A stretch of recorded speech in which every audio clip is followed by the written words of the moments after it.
This is a Maytag Bravo XL washing machine. Just got back from vacation, trying to do a little laundry, and this is what we get. It's still on the last cycle that we washed with 3 weeks ago. I go to try to change the cycle. That's all I get. Press the start button. Nothing happens. These are the tools we're going to use. Some isopropyl alcohol, a plastic putty knife, a couple Q-tips, and a 1/4-inch driver.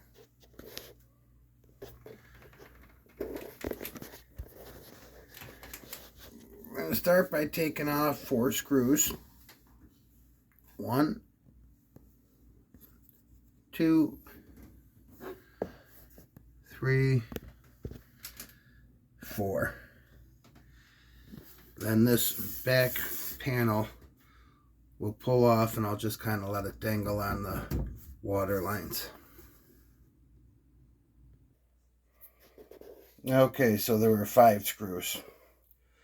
I unplugged the power, waited for the screen to go black.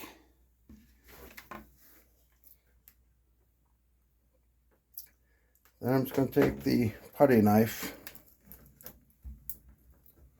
push it in here. There's a little spring clip that goes in there.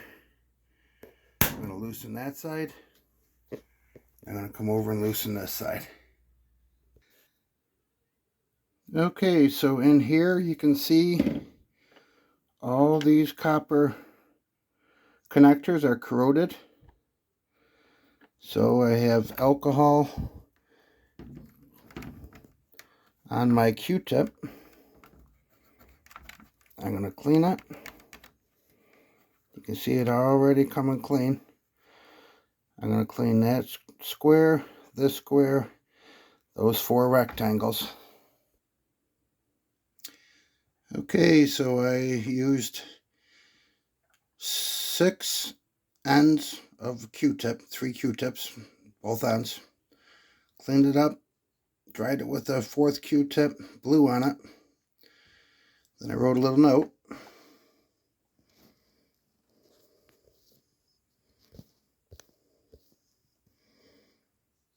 That I cleaned 6 points today.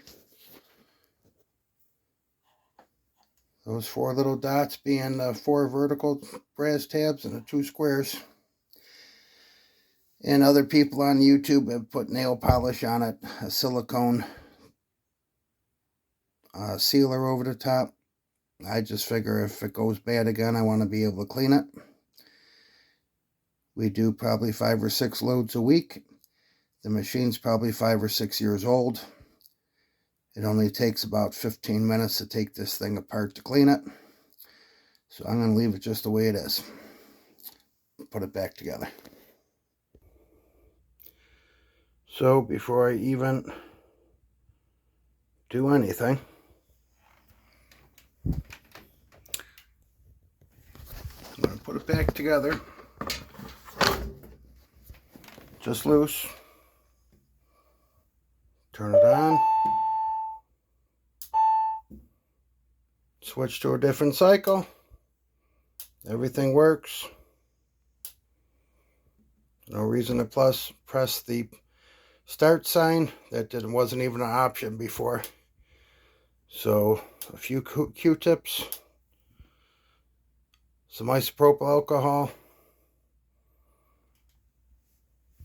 Some people remove the entire lid to get to the bottom of this control panel. There's really no use to. Just carefully slide a putty knife under each end. So it's fixed. I'm going to unplug it, wait for this control panel to go dead. You can see it stays powered up for a few seconds. Once it completely loses power, then I'm going to go ahead and put the back on it. That's how you fix it.